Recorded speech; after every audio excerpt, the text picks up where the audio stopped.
there are many complications to that. It is not that simple as signing a trade agreement. There are, of course, political considerations, geopolitical considerations. Pilipinas wala pang matibay na kasunduan sa Russia kaugnay ng langis ayon kay Pangulong Ferdinand Marcos Jr. Ngunit dagdag na supply sa Pilipinas posible.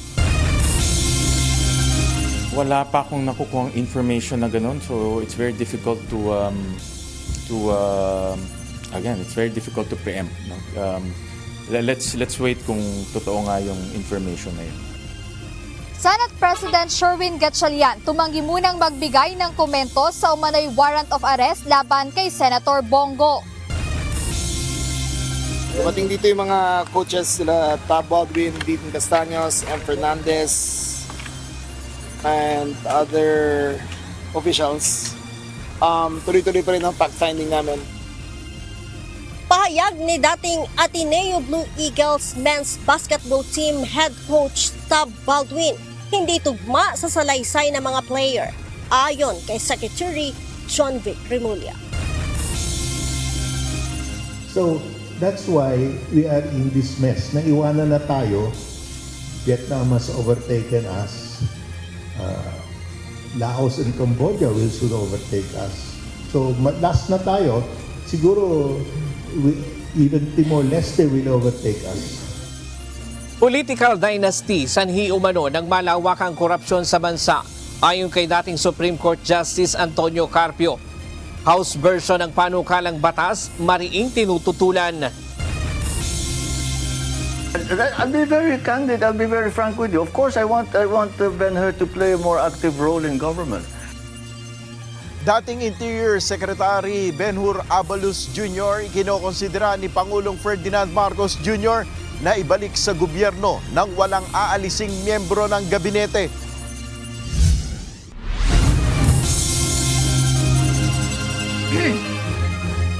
Magandang hapon, Pilipinas at sa buong mundo.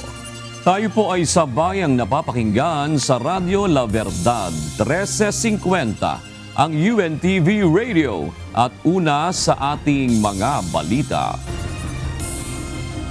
Ipinauubaya na ni Senate President Sherwin Gatchalian sa Department of Justice ang investigasyon sa shooting incident sa Senado noong Mayo. Umiwas na rin ang senador na magbigay ng anupamang komento kaugnay ng pahayag ng DOJ na hindi under attack ang Senado sa nangyaring insidente. Ito ang balita ni Jed Neresina.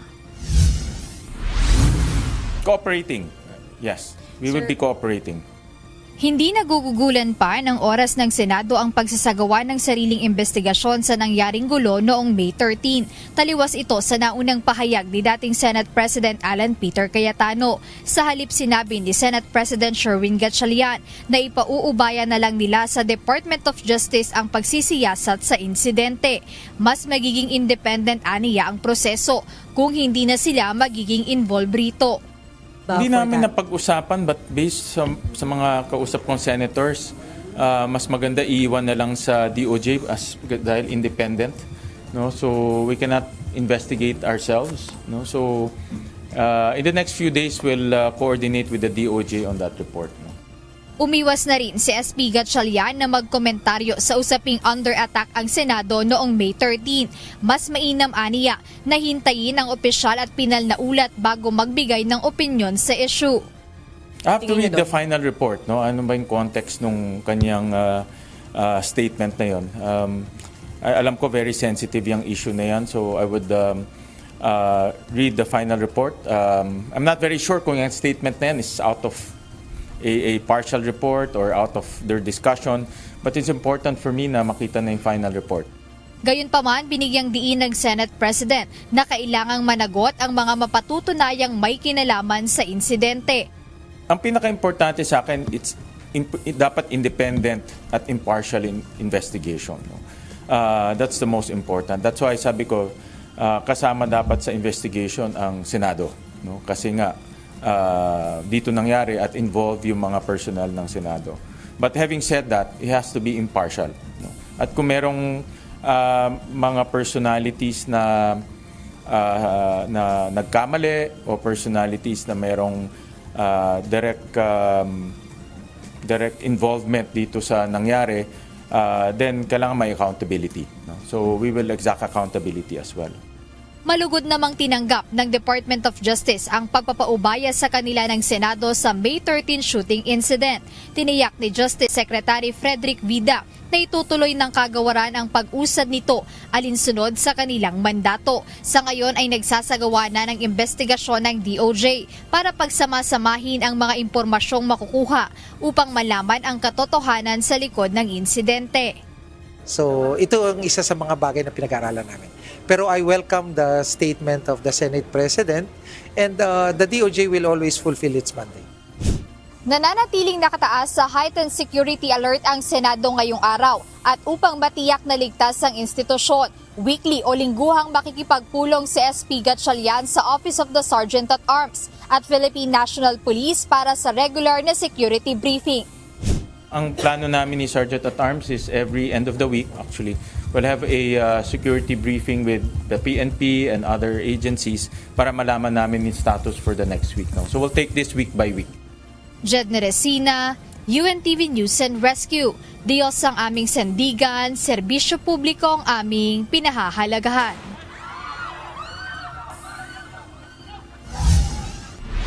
Umaasa si Pangulong Ferdinand Marcos Jr. na maayos ng matatalakay ng Senado ang mga prioridad na panukalang batas sa ilalim ng pamumuno ni Senate President Sherwin Gatchalian. Samantala, wala namang problema sa Pangulo sakaling umupo bilang presiding officer ng impeachment court si Senator Francis Escudero.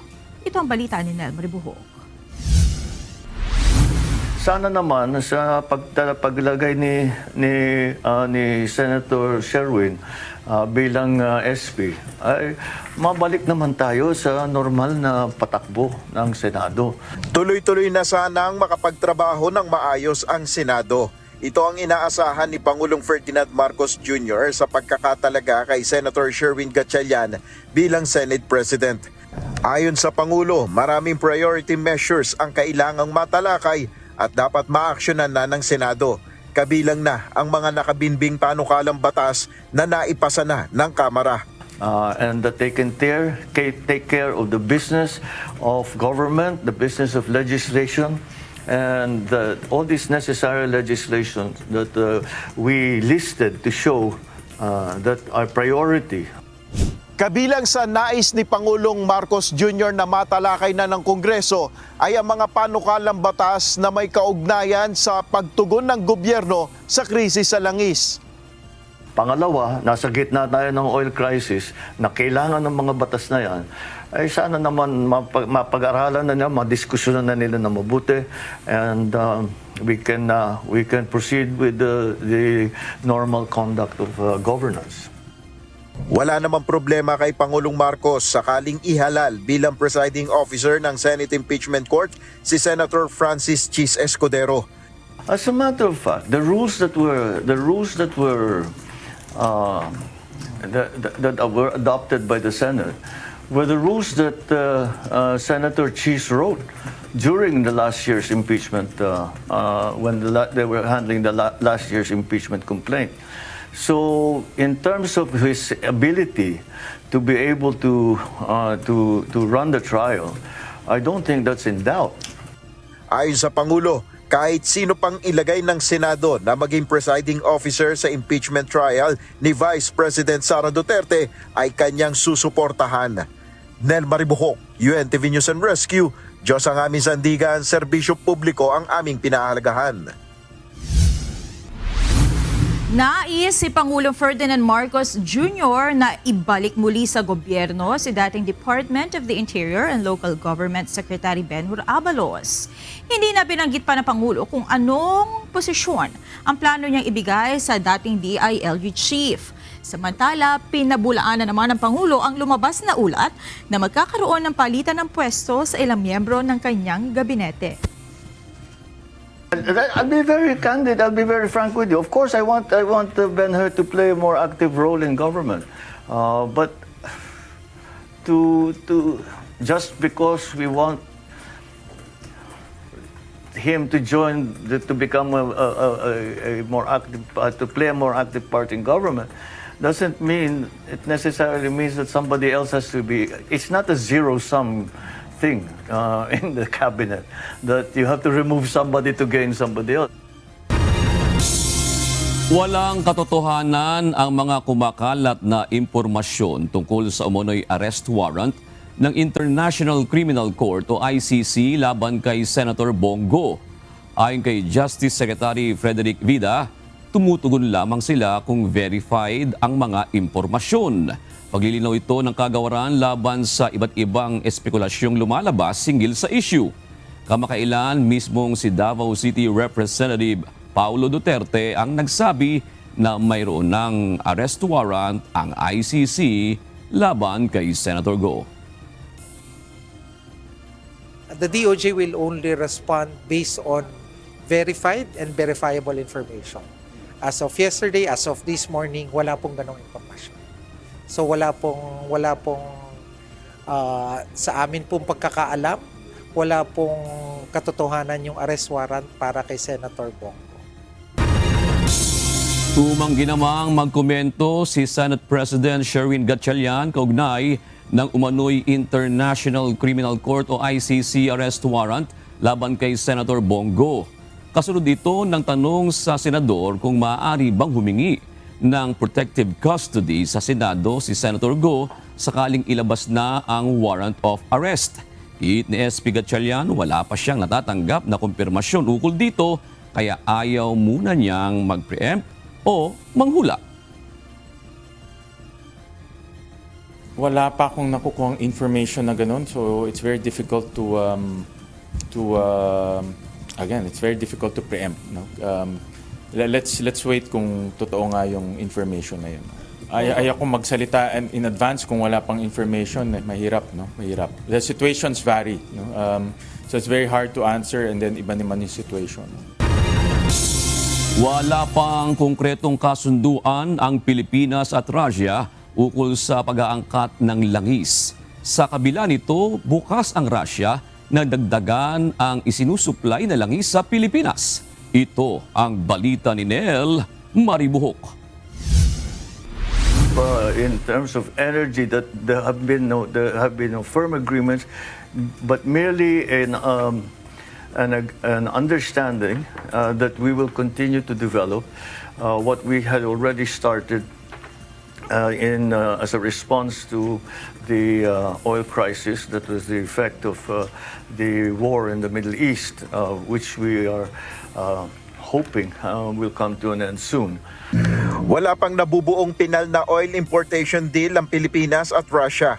Ayon kay Pangulong Ferdinand Marcos Jr., hindi pa ito napagdidesisyonan sa ngayon. Subalit ayon kay Pangulong Marcos, bukas ang Russia sa posibilidad na dagdagan ng sinusupply na langis sa Pilipinas. And I can say that President Putin, the Russian Federation's the government, was very open to any kind of suggestion that we do increase that engagement and that we look further into getting our supplies of petroleum products from Russia. The reason being is that what we have been doing with Russia in terms of providing oil products to the Philippines has been on a very ad hoc basis. Paliwanag ni PBBM, may mga isyu na kailangang isaalang-alang sa pagpasok sa kasunduan na ito sa Russia. There are many complications to that. It is not that simple as signing a trade agreement. There are, of course, political considerations, geopolitical considerations. But when two parties are determined to make it work, I'm always very confident that it will work and we will find a way around those challenges and those complications so that to make it a reality.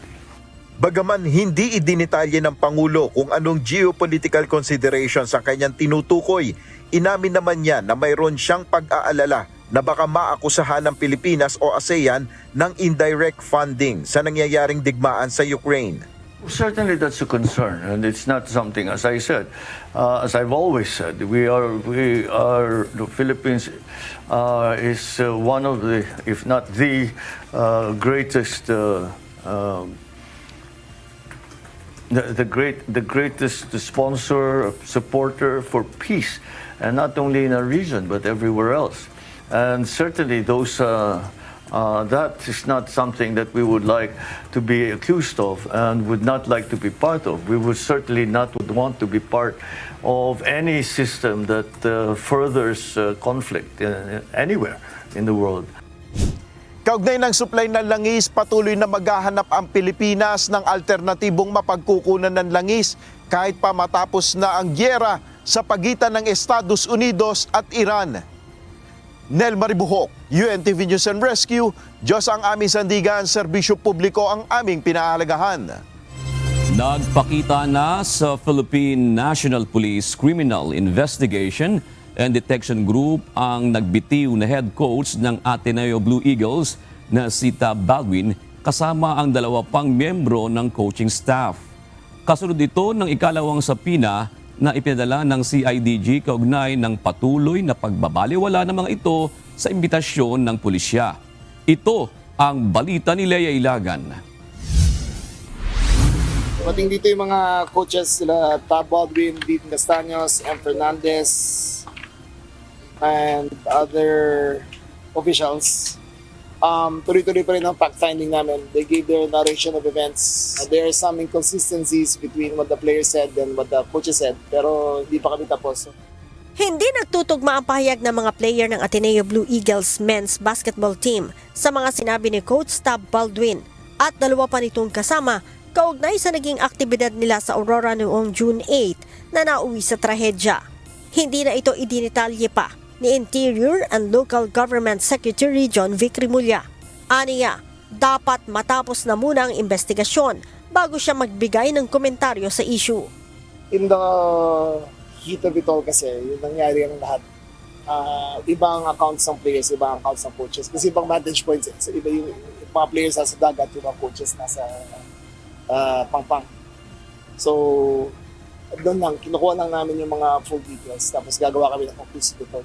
Ayon pa sa kalihim, bagamat importante ang testimonya ni Baldwin dahil sa 90% ng mga desisyon ay mula sa kanya, hindi naman masyadong nakatulong ang kuha ng drone nito dahil mahigit 2 minuto lamang ang haba.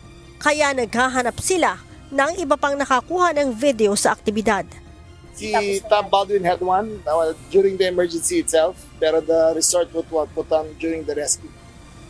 So, 2 separate. Pero maiksi lang ba? Yung kita Baldwin, para 2 minutes lang at the confusion that all that such failed yung drone niya. Pero yung the resort, I think, put up another drone and we're gonna try to get footage. Posibleng hindi pa matuloy sa Martes ang submission ng rekomendasyon ng CIDG sa Department of Justice kaugnay sa resulta ng isinasagawa nilang investigasyon. Sinabi ni Secretary Rimulya na kailangan pa nilang makuha ang pahayag ng presidente ng eskwelahan na nabigong makapunta ngayong araw. Si Father Bobby, who is the president of the university, graduation sa atin na yung kaya hindi siya makarating. But he is subpoenaed for Thursday next week. June 8 nang masawi ang 2 basketball player ng Ateneo Blue Eagles na sina Rene Baterbonia at Divine Adili sa sinasabing team building sa Aurora. Lea Ilagan, UNTV News and Rescue. Diyos ang aming sandigan, serbisyo publiko ang aming pinahahalagahan. Hindi humarap ng personal si Ateneo de Manila University President Bobby Yap ngayong araw sa National Bureau of Investigation o NBI sa kabila ng ipinadala sa kanyang sapina. Samantala, ipinagpaliban ng NBI sa araw ng Lunes ang schedule ng pagharap ng dating coach ng team na si Tab Baldwin. Ito ang balita ni JP Nunez. No-show ngayong araw sa National Bureau of Investigation o NBI si Ateneo de Manila University President Bobby Yap. Sa halip, nagpadala siya ng 2 abogado sa Homicide Division ng NBI para mag-courtesy at ipaalam sa mga investigador na hindi siya makararating dahil nasabay ito sa graduation ceremony ng universidad. Tiniyak naman ng mga kinatawan ng Ateneo President na handa itong sumunod sa inisyong mga subpina para sa dokumentong hinihingi sa kanya. Samantala, nagsumiti na ng affidavit si Ateneo Blue Eagles Assistant Coach Dean Castaño. Humarap sa NBI ang kanyang legal counsel at sinabing nakahandang makipagtulungan si Castaño sa mga otoridad. Bukod sa NBI, isinumiti rin nila ang affidavit sa Criminal Investigation and Detection Group o CIDG. We came here today to submit our affidavit, the affidavit of our client, Assistant Coach Dean Castaño, for him also to show that he's willing to cooperate with the authorities. Binigyan naman ng panibagong palugit ng NBI na hanggang Lunes, June 22, si resigned Coach Tab Baldwin para humarap sa investigating body. Samantala, nagsagawa ng walkout protest ang ilang mga estudyante ng ADMU Loyola Schools kaninang 1:00 ng hapon. Sama-samang nagtipon-tipon ang mga estudyante na nakasuot ng itim na damit at nanawagan ng hustisya para kina Rene Baterbonia at Divine Adili. Inawit din nila ang himno ng universidad sa pagtatapos ng programa.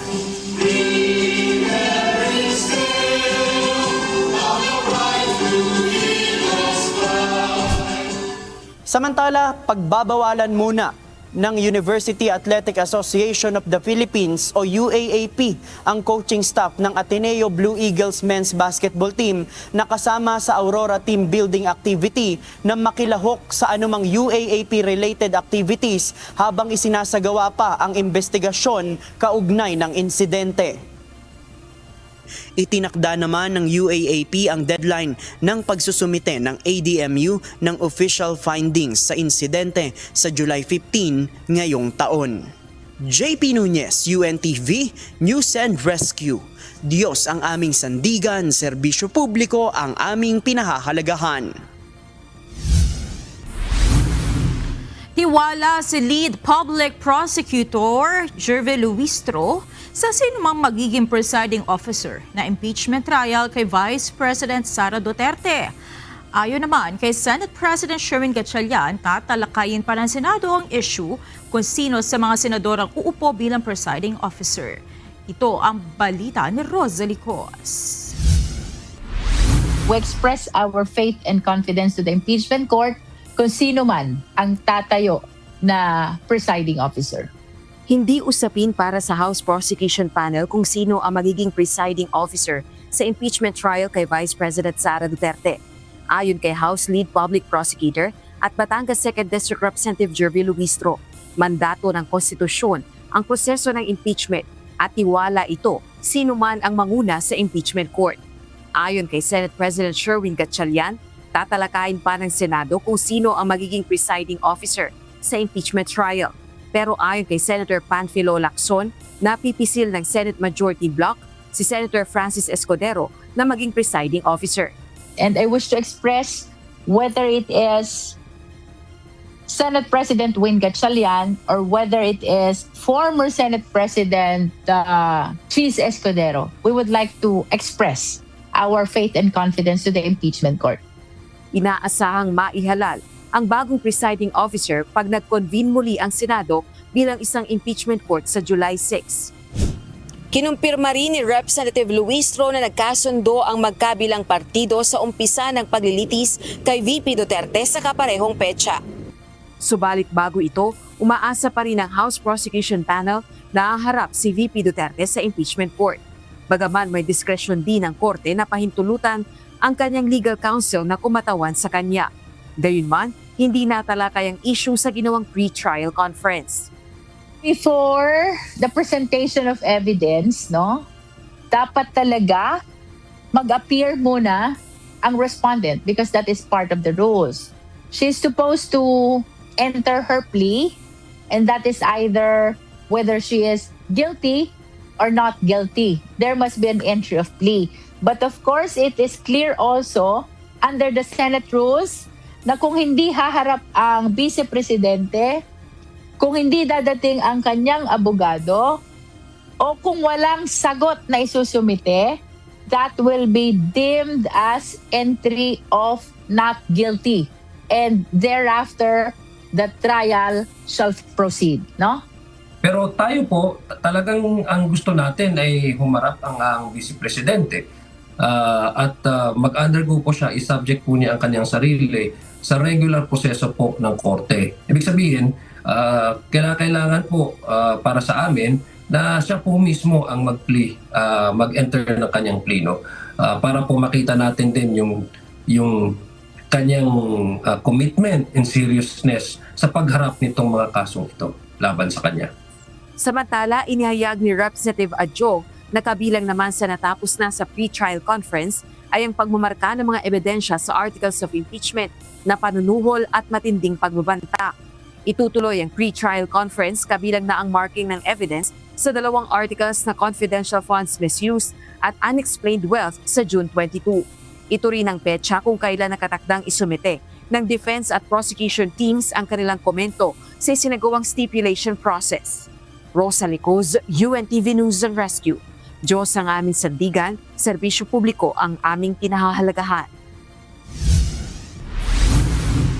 Iginiit ni Attorney Levito Baligod ang abogado ng 18 dating sundalo at nagpakilalang bodyguards na dapat nang ibasura ang mga reklamong libel at cyber libel na isinampalawan sa kanila.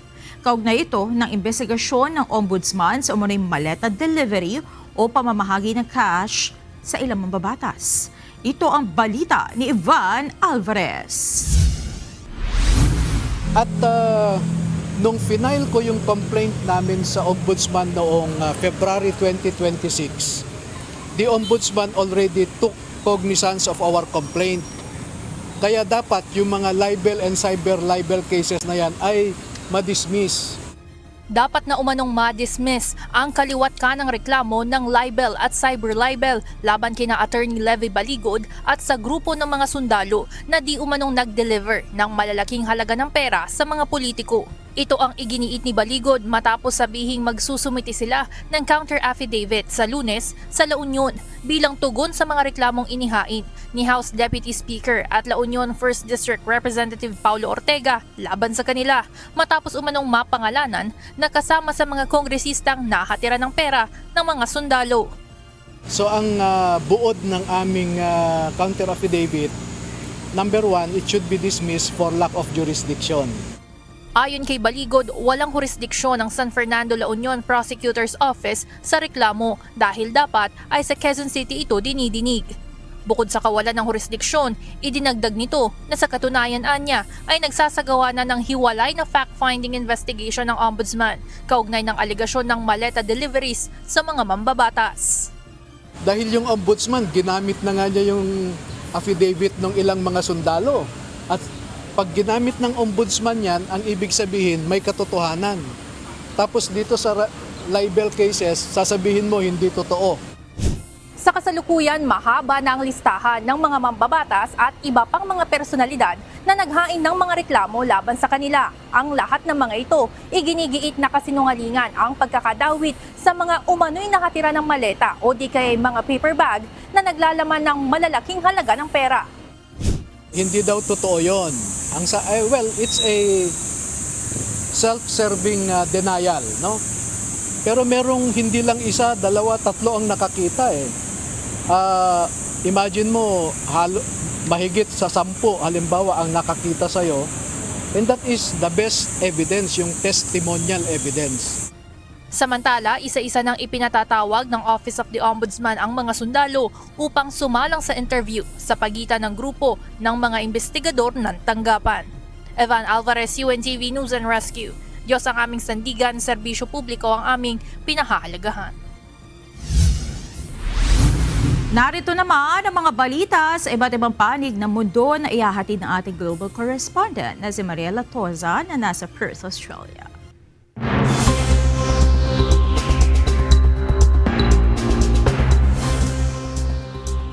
Magandang gabi naman sa inyo dyan sa Pilipinas, Monica. Dismayado si United States Vice President J.D. Vance sa balitang may mga opisyal ang Israel na sa halip magpasalamat ay binabatikos pa si US President Donald Trump at ang kasunduang nilagdaan nito sa bansang Iran. Nagbabala ito sa Israel na huwag sayangin ang ugnayan nito sa pinakamalakas niyang kaalyado at nag-iisang tagapagtanggol, ang Pangulo ng Amerika. Ito ang balita ni Noel Poliarco. Donald J. Trump is the only head of state in the entire world who is sympathetic to the nation of Israel at this moment in time. And he happens to be the head of state of the world superpower.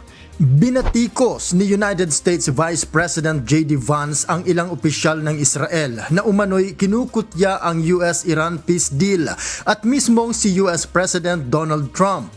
Kasunod ito ng ulat na umano'y ikinagalit ni Israel Prime Minister Benjamin Netanyahu na nilagdaan ni Trump ang kasunduan. Bagaman walang anumang kumpirmasyon si Netanyahu patungkol dito. Ayon kay Vance, hindi nila dapat inaatake si Trump na nag-iisa nilang kakampi at pangulo pa ng pinakamakapangyarihang bansa sa mundo. If I was in the cabinet of the Israeli government, I might not be attacking the only powerful ally that I have anywhere left in the entire world.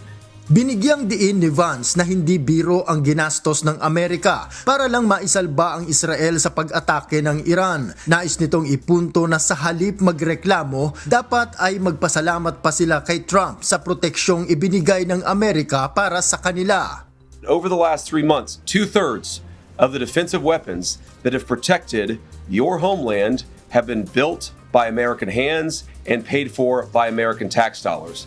The problem for Israel is not Donald J. Trump. And anybody in Israel who thinks their biggest problem is the President of the United States needs to wake up and smell the reality of the situation that country is in.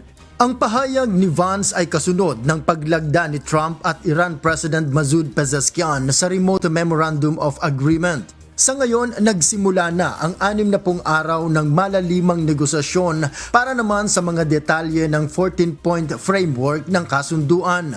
Kasama na doon ang patungkol sa nuclear program ng Iran na siyang punot dulo ng lahat.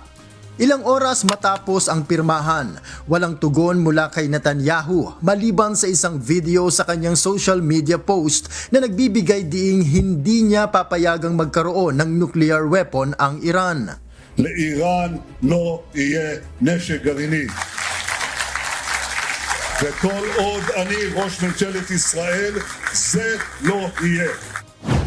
2 araw matapos ang paglagda sa kasunduan, ibinalita ni Vice President Vance na walang anumang pagkilos ang Iran kung pag-uusapan ay ang Middle East at maging sa Strait of Hormuz. Magandang indikasyon aniya ito na totoong nakikipagkaisa ang Iran sa ikasusulong ng kapayapaan. Umaasa rin si Israel Ambassador to the US Michael Leader na makikiisa ang Hezbollah sa hinihingi na kasunduan at mananatiling kalmado upang hindi ito makompromiso. Sa kanyang pahayag, matapos ang paglagda, tiniyak ni President Pezeshkian ang kanyang pakikiisa sa kasunduan bilang Pangulo ng Iran sa paggabay aniya ng Supreme Leader ng bansa. Sinabi rin ng Iranian President na kinikilala ng kanilang Supreme Leader ang dedikasyon ng mga kinatawan ng Iran sa negosasyon at ibinigay rin anya nito ang kanyang basbas o pagsang-ayon sa 60 araw na pag-uusap para sa kapakinabangan ng mga mamamayan ng Iran. Si Iranian Parliament Speaker Mohammad Ghalibaf naman, sinabing susunod sa anumang ipinag-uutos ng Pangulo ng Iran batay sa bilin ng Supreme Leader. Gayunman, nakahandaan niya sila kung magkakaroon ng anumang paglabag, pagdududa o pagmamalabis mula sa kabilang panig. Noel Poliarco, UNTV News and Rescue. Diyos ang aming sandigan, serbisyo publiko ang aming pinahahalagahan. Naglabas ng pahayag ang Supreme Leader ng Iran na si Ayatollah Mojtaba Khamenei upang liwanagin ang isyu kaugnay ng kanyang posisyon sa nilagdaang kasunduan. Kinumpirma ng Supreme Leader na pumayag siya sa negosasyon dahil sa ipinakikitang sinseridad ni Iran President Masoud Pezeshkian na poprotektahan ang karapatan ng kanilang mamamayan maging ang interes ng kanilang mga kaalyado. Naniniwala ito sa panggigipit ni US President Donald Trump para sila ay mapapayag. Subalit, pinanghahawakan niya ang salita ni President Pezeshkian na hindi nito papabayaan o papayagan kung magmamalabis ang Amerika sa mga probisyon ng kasunduan. Aabot sa 100 gerilla ang sumuko at nagsuko ng kanilang mga armas sa Southern Colombia. Alinsunod ito sa kasunduan na pinagtibay ng grupo kay Colombian President Gustavo Petro. Ang hakbang ay kasabay ng pakikipagkasundo ng mga rebelde sa pamahalaan para sa pangmatagalang kapayapaan sa bansa. Nagsagawa ang United States Southern Command ng lethal strike laban sa narco-terrorists sa Eastern Pacific nitong Huwebes oras sa Amerika. Sa direktiba ni Southcom Commander General Francis Donovan, isinagawa ang pag-atake sa isang sasakyang pandagat na pinatatakbo ng mga designated terrorists organization. Batay sa intel, ang naturang barko ay dumaraan sa kilalang narco-trafficking routes sa Eastern Pacific at sangkot sa malawakang operasyon ng iligal na droga. 3 narco-terrorists ang napatay sa operasyon habang wala namang nasaktan sa panig ng US military forces. Pinag-uusapan sa social media platform na X ang ilang candid moments ng mga world leaders sa ginanap na Group of 7 o G7 summit sa France. Ilang behind the scenes sa high-level meetings ang magpapakita ng ika nga ay other side ng mga ito. Ito ang balita ni Mavian Dog. Nagpapatupad ng kani-kanyang protocol ang mga leader ng bansa, lalo na sa mga high-level talks gaya ng Group of 7 o G7 Summit sa Evian, France. Pero sa likod ng maiinit na usapan, may mga light moments din naman na nagpapakitang hindi sila iba sa pangkaraniwang mamamayan. Kumbaga sa barkada, may isa talagang lumilitaw na bida. I'm the boss.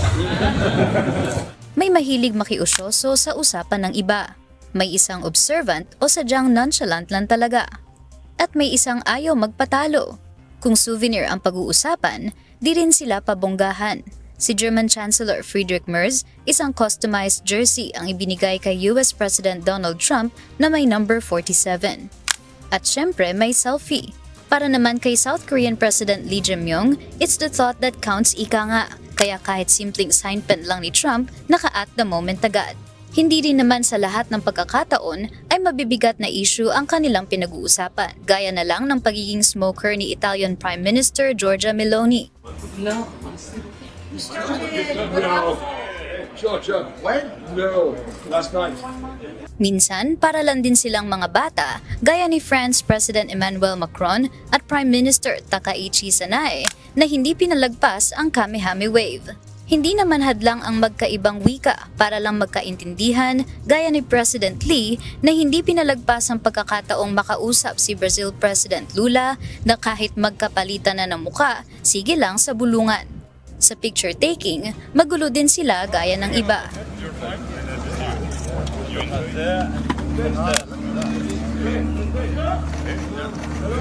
Pero sa kabila ng magulong politika, krisis at problema, mananatili ang kapayapaan kung kahit magkakalayo at magkakaiba man sila ng ipinaglalaban. Lahat sila ay magiging magkakaibigan.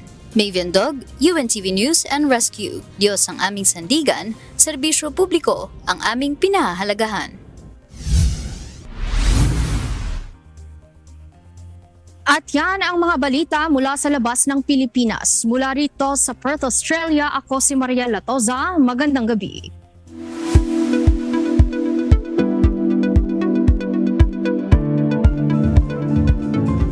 Hindi lamang irregular na buwan ng dalaw ang dapat bantayan ng mga kababaihan kung may polyendocrine metabolic ovarian syndrome or PMOS o ang karaniwang tinatawag na PCOS. Ayon sa isang obstetrician gynecologist, isa itong kondisyong posibleng makaapekto hindi lamang sa reproductive health kung hindi pati sa metabolismo at pangkalahatang kalusugan ng isang babae. Ito ang balita ni Kichi Cipriano. Ang Polycystic Ovary Syndrome o PCOS ay isang pangkaraniwang hormonal disorder sa mga babae. Ngunit ayon kay Dr. Crisia Erica Silva, mas angkop nang tawagin ito bilang Polyendocrine Metabolic Ovarian Syndrome o PMOS dahil hindi lamang ito nakasentro sa ovaryo o ovary ng isang babae. Aniya, kasama rin sa naaapektuhan ng kondisyong ito ang pancreas at adrenal glands na may mahalagang papel sa produksyon ng mga hormone at pagkontrol ng asukal sa katawan. Hindi lang nakakonsentrate kasi sa ovary talaga ang problem with PCOS or yung PMOS. It's a holistic, buong katawan na problem siya. It involves polyendocrine as the word itself, na endocrinologic, hindi lang sa HPO axis na tinatawag natin, which is yung hypothalamus, pituitary, ovary. It also involves yung mga adrenals at saka yung pancreas kasi doon nagpo-produce ng insulin. Dahil sa hormonal imbalance, maaaring makaranas ang mga kababaihan ng irregular menstruation, acne, pagkalagas ng buhok at hindi pangkaraniwang pagtubo ng buhok sa ilang bahagi ng katawan. Ginagamit naman ng mga doktor ang Rotterdam criteria sa pagtukoy ng PMOS kung saan 2 sa 3 palatandaan ang sapat na upang makumpirma ang kondisyon. We have the Rotterdam criteria. So it consists of 3. So first one is irregularity ng menses. Yung second criteria is hyperandrogenism. So if the patient has hyperandrogenism, it can manifest as yung acne, hirsutism. Hirsutism, yung abnormal hair growth sa upper lip, sa chest, sa chin, lower abdomen, upper back, lower back, and tsaka inner thigh. And the third one, yung sa ultrasound. Bukod sa mga pagbabago sa reproductive health, maaari rin umanong maapektuhan ang kalidad ng pagtunog ng isang taong may PMOS. Ayon kay Dr. Silva, ang pagtaas ng insulin at androgens sa katawan ay maaaring magdulot ng pagbabago sa sleep patterns. In patients with PMOS, yung may mga hyperandrogenism and hyperinsulinemia, ang nangyayari kasi dyan na di-disrupt yung melatonin na production. So melatonin, we need that para sa good sleep. Also, ang patients with PMOS are at risk of having obstructive sleep apnea. Samantala, binigyang diin ng espesyalista na hindi lahat ng may PMOS ay may malusog na pangangatawan. Maging ang mga petit o may balingkinitang pangangatawan ay maaari ring magkaroon nito. Kaya mahalaga ang maagang pagkonsulta at pagbabago sa pamumuhay o lifestyle change upang maiwasan din ang mga posibleng komplikasyon gaya ng diabetes, infertility, sakit sa puso at ilang uri ng cancer. So ang importante, number 1 talaga in patients with PMOS, lifestyle modification.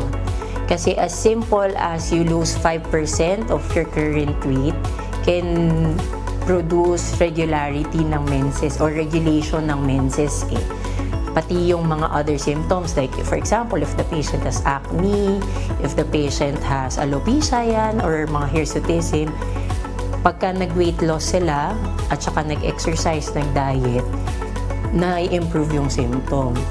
Kichi Cipriano, UNTV News and Rescue. Diyos ang aming sandigan, serbisyo publiko ang aming pinahahalagahan. Tinayak ni Department of Justice o DOJ Secretary Frederick Vida na hindi pwede mapalitan ng artificial intelligence o AI ang mga prosecutor o piskal sa kanilang trabaho. Dagdag ng DOJ Chief, hindi kayang gampanan ng AI ang magagawa ng isang tao lalo na pagdating sa human compassion. Ito ang balita ni Dante Amento. Prevailing sa legal profession. With the advent of AI, artificial intelligence, and machine learning are the days of lawyers and prosecutors at the end of times. Hindi naman. I don't think so.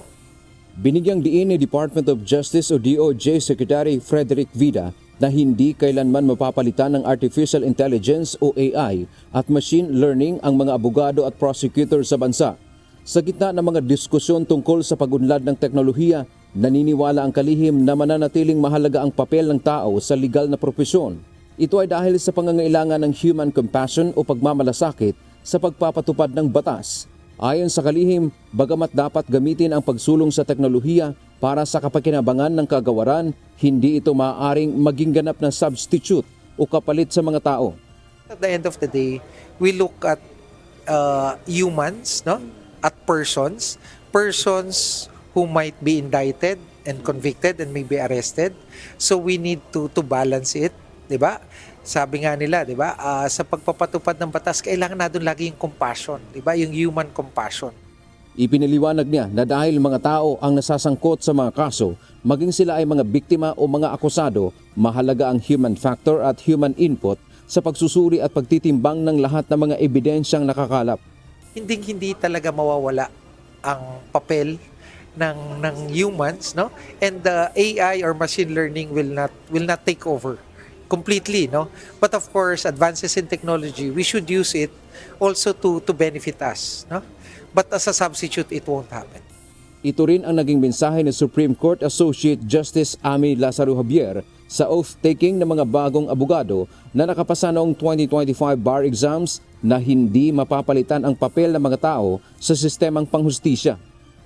AI may support justice, but it must never substitute human judgments. So for those saying that AI will soon replace lawyers, that is not true. The legal profession remains and will always be essentially and deeply a human endeavor. Ang pahayag na ito ng DOJ ay kasunod ng pakikipag-ugnayan ng kalihim kanina sa mga prosecutor at mga tauhan ng National Bureau of Investigation o NBI sa probinsya ng Batangas upang matiyak na mayroong common direction at common trust sa pagganap ng kanilang mandato. Binigyang din ng DOJ ang kahalagahan ng kolektibong pagkilos at pagkakaisa upang lalong mapalakas ang sistema ng katarungan sa Pilipinas. Nagbibigay tayo ng oras, panahon para dito. Kasi dito para mabuhay yung komunikasyon. Kasi lahat magsisimula sa komunikasyon. By opening up the doors of communication ng PADEFARA, which is the Department of Justice, we are able to thresh out the issues, the problems, and come with a common solution. Yun talaga ang susi dito. Pag nag-uusap, nagtutulungan, mas madaling makahanap ng solusyon. Dante Amento, UNTV, News and Rescue. Diyos ang aming sandigan, serbisyo publiko ang aming pinahahalagahan. Isa sa mga pangunahing dahilan kung bakit nananatiling mabagal ang pag-unlad ng bansa at nananatili ang korupsyon sa pamahalaan ay ang umiiral na political dynasty. Ito ang pahayag ni dating Supreme Court Justice Antonio Carpio kasabay ng pagtuligsa sa House version ng panukalang batas laban sa political dynasty. Ito ang balita ni Ryan Acalale. Because it is the political dynasty that actually does this. Because they have to maintain themselves in power. And to maintain themselves in power, you have to get the money from the budget. Wala namang mga negosyo, halos lahat ito eh. Naniniwala si retired Supreme Court Senior Associate Justice Antonio Carpio na pinag-uugatan ng malawakang korupsyon at mabagal na pag-usad ng bansa ay ang pagkontrol ng kapangyarihan ng iilang pamilya sa politika. Ayon kay Carpio, dahil kontrolado ng mga political dynasty ang malalaking desisyon sa budget ng pamahalaan, nagiging daan umano ito para sa mga proyekto na pinanggagalingan ng korupsyon. Inihalimbawa nito ang mga isyung may kaugnayan sa mga infrastructure project kung saan malaking bahagi ng pondo ang nawawala. And this is possible because the political dynasties need this money to buy votes during election. Kahit na hindi election, may sinusuporta na sila ng barangay chair, may monthly, para pagdating sa election, sa kanila na. So, the budget is being used to elect the political dynasties. And every year, lumalaki yung kinukuha nila sa national budget. So, anong nangyari? Nakita natin yung sa flood control, ghost project, substandard, at saka may listahan eh. Wala naman sa General Appropriations Act yan eh. Dahil dito, nagkakaroon umano ng ghost projects, substandards na infrastruktura at paulit-ulit na problema sa pagbaha. Kaya napag-iiwanan na tayo ng mga karatig bansa sa ASEAN. So, that's why we are in this mess. Naiwanan na tayo. Vietnam has overtaken us. Laos and Cambodia will soon overtake us. So, last na tayo. Siguro, even Timor-Leste will overtake us. Kaya naman mariin nilang tinututulan ang House version ng Anti-Political Dynasty Bill na isinusulong ni House Speaker Postino Boji D at Ilocos Norte 1st District Representative Sandro Marcos na imbes na mapahina ang political dynasty, mas magiging organisado at mas matibay pa umano ang pagkontrol ng iisang pamilya sa politika. Dahil dito, maaari pa ring makapaglagay ng miyembro ng iisang pamilya sa iba't ibang posisyon sa iba't ibang antas ng pamahalaan. Yung bill sponsored by Speaker D and Congressman Sandro Marcos, I call that the Political Dynasty Legitimization Law. So we are against the House version because it will not stop the political dynasties from being entrenched, it will make them more entrenched. Yun ang problema. It's against the Constitution. Pag pumasa ito, dalawang option, we can question it in the Supreme Court and say, hindi ito anti-political dynasty, this is pro-political dynasty. Or we can conduct a people's initiative to repeal that, to have our own. Iginiit ni Carpio na nakasaad sa saligang batas ang pagbabawal sa political dynasty. Subalit hanggang ngayon ay wala pa ring ganap na batas na nagtatakda kung papaano ito ipatutupad. Anya sa House version, hanggang second degree of consanguinity o affinity lamang ang saklaw. Pero pinapayagan pa rin ang isang pamilya na magkaroon ng mga kinatawan sa 5 antas ng pamahalaan sa national, congressional, provincial, city o municipal at barangay. Basta hindi magkakapareho ang antas ng posisyon, kaya makokontrol pa rin mula barangay hanggang sa nasyonal. Samantalang mas mahigpit ang kanilang panukala dahil nais nitong palawakin hanggang 4th degree of relationship at limitahan sa 2 antas lamang sa nasyonal at lokal upang mas epektibong mapigilan ang paglawak ng impluwensya ng iisang pamilya sa politika. Ryan Lacanlale, UNTV News and Rescue. Diyos ang aming sandigan, serbisyo publiko ang aming pinahahalagahan. Inihain ng Akbayan Party List ang House Resolution number 1127 upang paimbestigahan sa House Committee on Disaster Resilience ang ginawang pagtugon ng pamahalaan sa malakas na lindol sa Mindanao noong June 8. Layon itong palakasin ang disaster preparedness ng pamahalaan at matiyak ang kaligtasan sa mga paaralan, ospital at iba pang pangunahing pampublikong infrastruktura. Nais ding matukoy sa legislative inquiry kung gaano katindi ang naging pinsala ng lindol sa buhay at kabuhayan ng mga residente ng Mindanao. Mahigit sa 100 gusali sa General Santos City ang natukoy na hindi naligtas gamitin matapos mapinsala ng malakas na lindol noong nakaraang linggo. Ang ilang palengke ay hindi na rin maaaring gamitin kaya ang ilang nagtitinda ay dumidiskarte na lang para makapagpatuloy sa paghahanap buhay. Ito ang balita ni UNTV News and Rescue Responder Janelle Espanola. As to government facility, nasa more, mga 90 to 95% na po kami na-assess na as to green, yellow, and red tagging. As to the red tagging, merong ano yan siya, May problema na po sa structural, may mga damage na po, mga column, may cracks ng mga beam. Restricted na siya for occupancy. Halos tapos na ang lokal na pamalaan ng General Santos City sa ginawang damage assessment ng mga infrastruktura sa lungsod na matinding naapektuhan ng magnitude 7.8 na lindol nitong June 8. Umabot sa mahigit 150 mga gusali ang mapanganib ng gamitin pa dahil sa tinamong matinding pinsala. Naka-red tag o hindi naligtas gamitin o pasukin ang 28 gusali ng pamalaan, 25 mga paaralan at 100 pang mga establishmento sa lungsod. Mahigit 200 gusali naman ang natukoy na may pinsala at dapat ay limitado na lamang ang paggamit habang kulang 800 mga gusali naman ang ligtas gamitin. Ang red kasi yung malalaking buildings namin, legislative building, red siya. City Hall, red.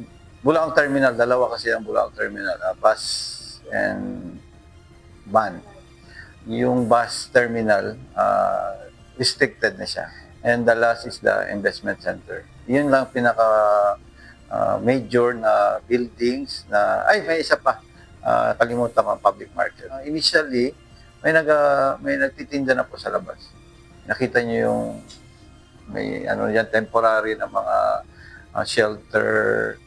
Isa si Queenie sa naapektuhan ang negosyo. May-ari siya ng tailoring shop na nakapwesto sa papublikong palengke sa Jensan. 3 taon na ang negosyo nilang mag-asawa. Sa ngayon ay nagtitiyaga sila sa labas ng palengke at naglagay muna ng tent upang makapagpatuloy sa kanilang hanap buhay. Hindi namin sigurado. Sabi-sabi, meron daw i-renovate lang, ano lang yung mga nasira, ayusin na daw talaga, o i-renovate kung renovation na. Yan po, yung maraming mga balibalita pa. So, hindi din naman sigurado, kaya nag-temporary lang kami dito. Mga suki kasi namin mawawala pa. Ayon naman kay Ronnie, isa sa empleyado ng City Hall, pansamantala muna silang nagtatrabaho sa dati nilang opisina para sa kanilang kaligtasan. Isa kasi ang City Hall na na-red tag o natukoy na mapanganib ng gamitin. Makita nila nga na gamit sa lindol, mandok po sila mag-opisina. Kaya akong maistorya ang uban niya empleyado, yung balik niya, pagkamatay mi, sila. Samantala, ang mga bus sa buong terminal ay pansamantala munang lumipat sa isang bahagi o ekstensyon ng terminal. Siyempre mas kulba siya. Kay murag mas kusog man jud tong linog karon. Kaya siyempre mas nag-uulta kaya nga ato ang safety sa ato ang mga commuters. So nagkuan na mi og budget para ma-retrofit na siya. So as of karon na-approve naman noon ang budget. Ayon naman sa engineering office, tuluyan ng gigibain ang iba sa mga napinsalang gusali habang ang iba gaya ng City Hall ay kaya pang ayusin. Bulaang Terminal is i-demolish namin yung structure for new construction. For the remaining red tagging, legislative, retrofitting yan siya. Combination of structural and architectural. The investment center, wala man siyang problema sa structure. Ano lang siya, more on repair and renovation. And City Hall, the same din, repair and renovation lang siya. Janelle Española, UNTV News and Rescue. Diyos ang aming sandigan, serbisyo publiko ang aming pinahahalagahan.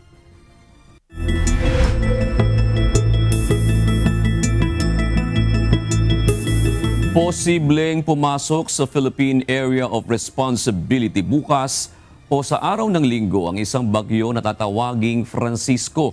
Alas 3 ngayong hapon na mataan ng sama ng panahon sa layong 1,735 kilometers silangan ng Eastern Visayas.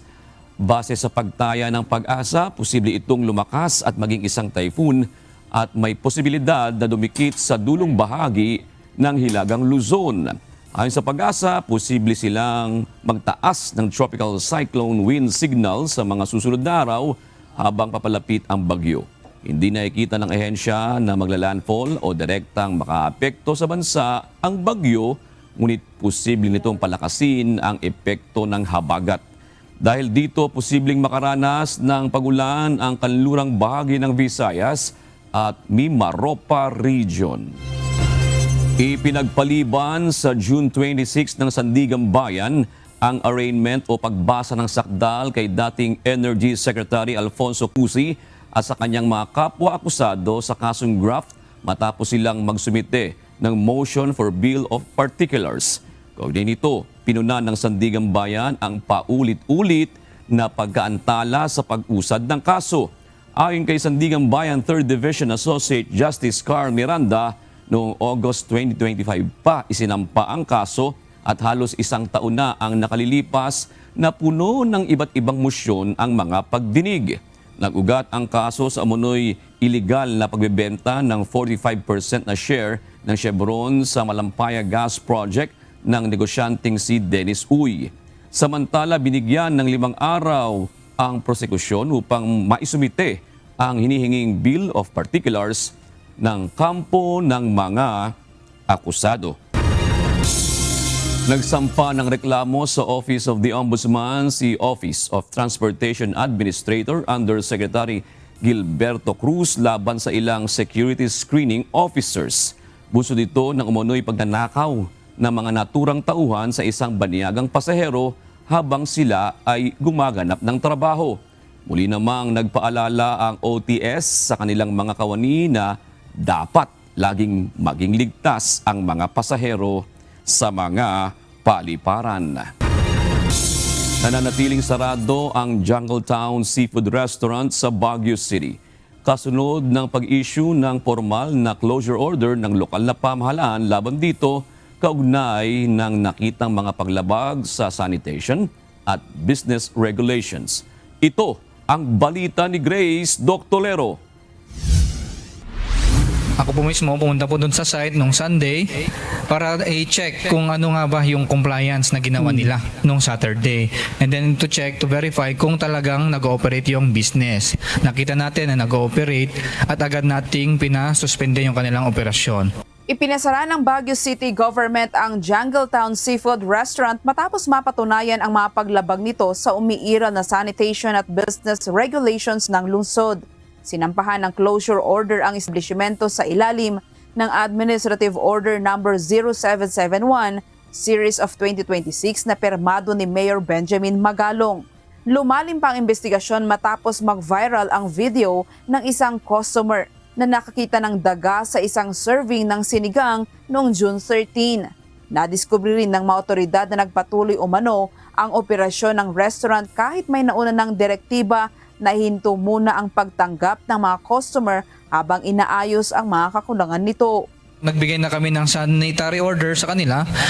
Nakalagay doon kung ano yung kanilang mga violations at kung ano yung mga kanilang dapat na ayusin sa kanilang establishment. Beripikado ng City Health Services Office na bukas pa rin ang establishmento nang magsagawa sila ng inspeksyon, dahilan para agad itong suspindihin. Inatasan ng City Health Services Office ang may-ari ng restaurant na kompletohin ang lahat ng kinakailang dokumento at sumunod sa mga sanitary requirements bago muling payagang magbukas. Hinigpitan naman ng Baguio City LGU ang pagbabantay sa mga restaurant at iba pang food establishments upang matiyak ang kaligtasan ng publiko at maiwasan ang kahalintulad na insidente sa hinaharap.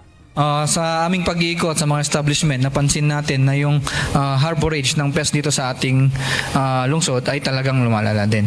Hindi natin alam kung ano yung naging sanhi nito, pero isa lang yan dahil sa poor sanitation ng mga establishment. I-invite yung mga establishment na to para magkaroon ng right orientation para sa kanilang establishment as to pest control management.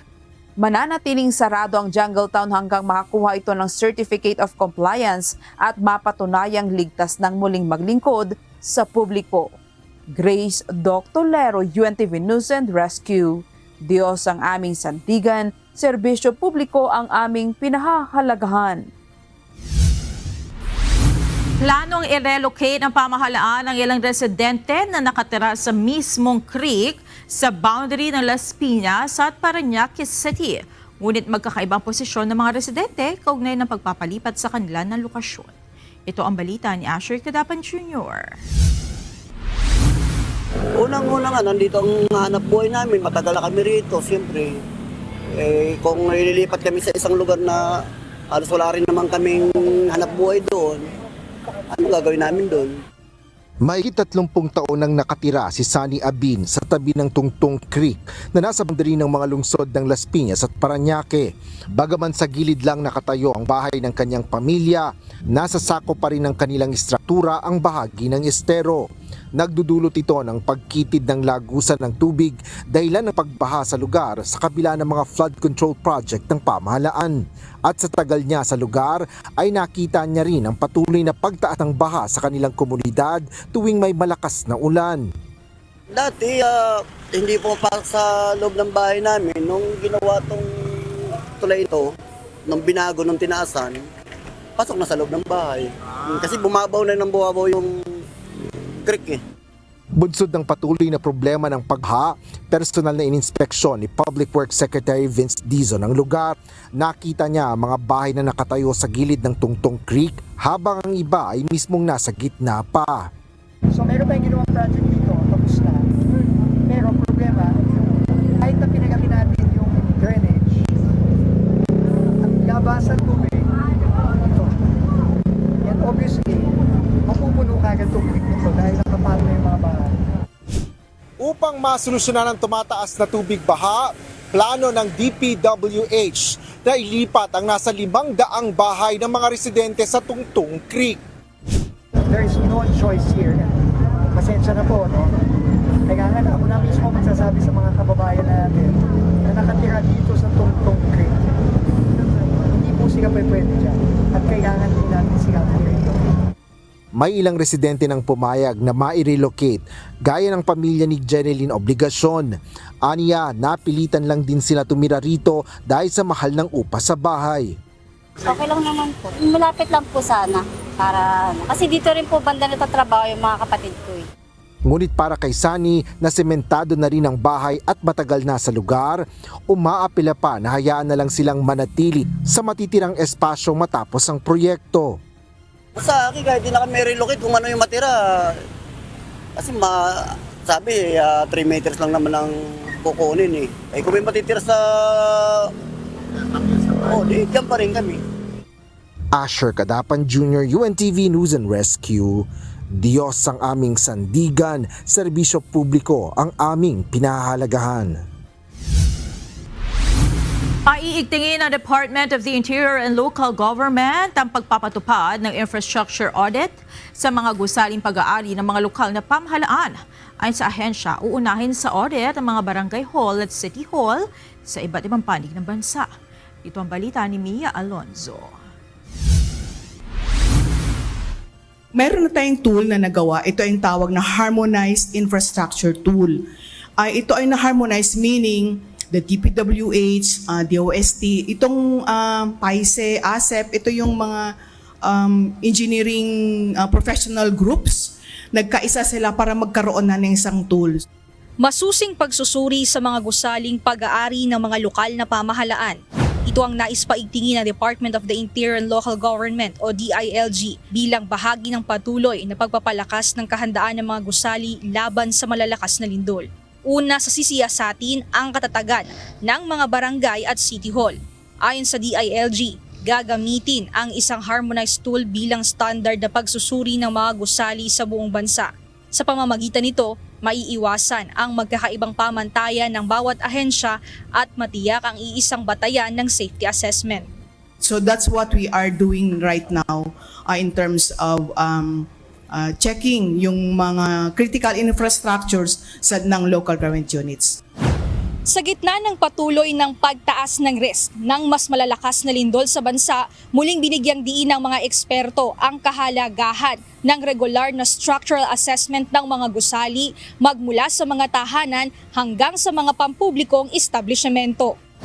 Ayon sa structural engineer na si Amado Alonso, may mga palatandaan na dapat bantayan upang malaman kung kailan dapat ipa-assess ang isang gusali.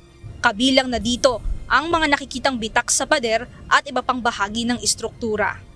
paano yun? Nakakita kami ng cracks, ano na ba? Kailangan na ba namin magpanik? Hindi pa kailangan magpanik kasi may tinatawag tayo na allowable na cracks kung gaano kalaki. May mga 3 mm.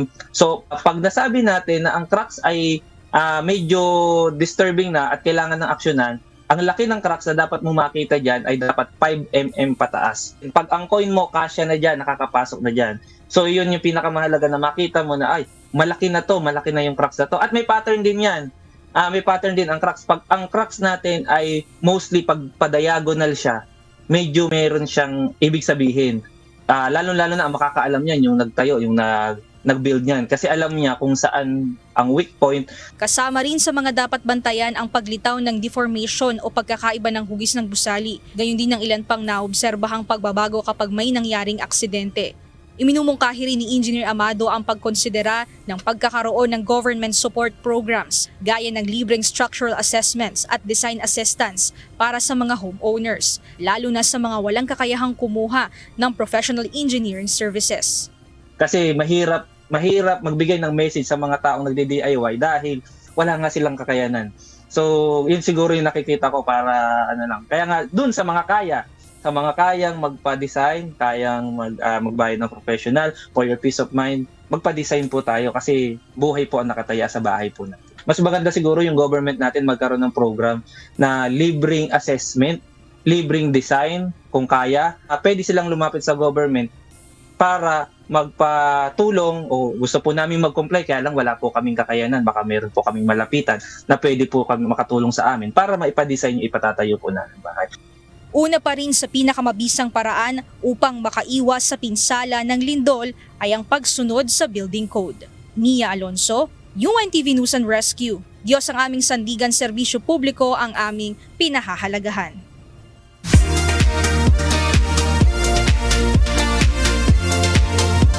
Tiyak na abangan ang Wish 1075 on-campus tour sa Arellano University, Manila sa Martes, June 23. Tampok sa nag-iisang FM station on wheels, The Wish Bus, ang live performances ng mga artists ng KDR Music House na sina Eloisa, Haki, Destiny Palisok, Polaris, Ostella, Levi, Dwarf at Kevin Montiliano. Dagdag excitement rin ang yahatid ng P-pop group na First One at online personalities na sina Vrix Galliano at Yulin Yobab Castro. Ang Wish 1075 on campus ay bahagi ng misyon nitong mailapit ang world-class Filipino talents sa mga kabataan. Abangan ang iba pang on-campus tour ng Wish Bus sa mga susunod na araw.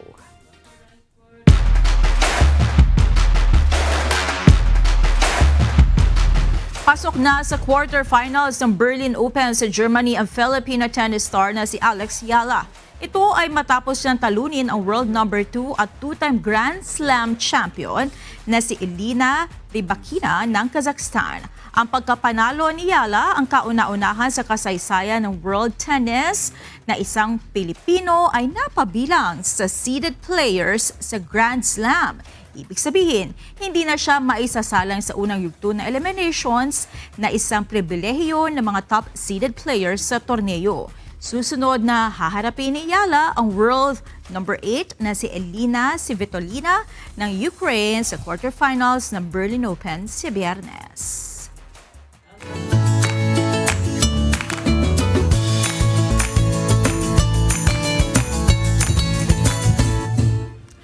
Narito ang ating mga naging kausi ngayong araw ng Biyernes. Salamat po at shout out kina Ramil Arceo, Ranel Buntad at David Salvador Jr. Salamat din kina Samson Cava, Shaina Baldoza at Philip Borillo. Samantala mga kasambahay, kung may mga istorya po kayong nais balikan sa Ito Ang Balita, pwede nyo po ito muling mapanood sa aming mga official social media account. Magtungo lamang po sa UNTV News and Rescue YouTube channel at i-click ang subscribe button. Gayon din sa aming Facebook, Instagram, X at TikTok accounts. Mapapanood nyo rin po rito ang iba pang news programs ng UNTV pati na iba pang video ng nag-iisang public service channel. Kaya subscribe, like, and share. Narito naman ang salita ng Diyos na ating sandigan mula sa Aklat ng Galacia, 5 at 25 na nagsasabi, kung tayo'y nangabubuhay sa pamamagitan ng Espiritu, ay mangagsilakad naman tayo ayon sa Espiritu.